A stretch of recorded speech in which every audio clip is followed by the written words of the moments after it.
તેને અને મને બંનેને કદર નથી મારી.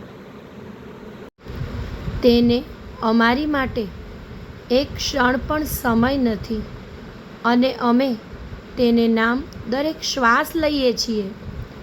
ખુશી તો બંને ઈચ્છીએ છીએ. ફર્ક એટલો જ કે હું તેની અને તે બીજાની. વ્યસ્ત તો અમે બંને છીએ. તે તેની જિંદગીમાં અને અમે તેની યાદમાં. ભરોસો તો બંનેને હતો.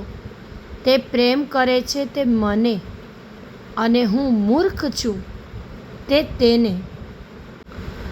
અમારી કાંઈ જ જરૂર ન હતી એ ત્યારે ખબર પડી જ્યારે અમે માન્યું હતું અમે નારાજ થઈશું તો તે બે બાકડા બની જશે, પણ તેને તો કીડી પણ જાણે શરીર પર ન ચાલી. તેણે મારી આત્માનું કત્લ કર્યું છે તો સ્વાભાવિક છે મારી બાજુ થોડા જોવા આવે. મર્દાને બાળીને કોઈ ચિતા પાસે થોડું જીવનભર રહે.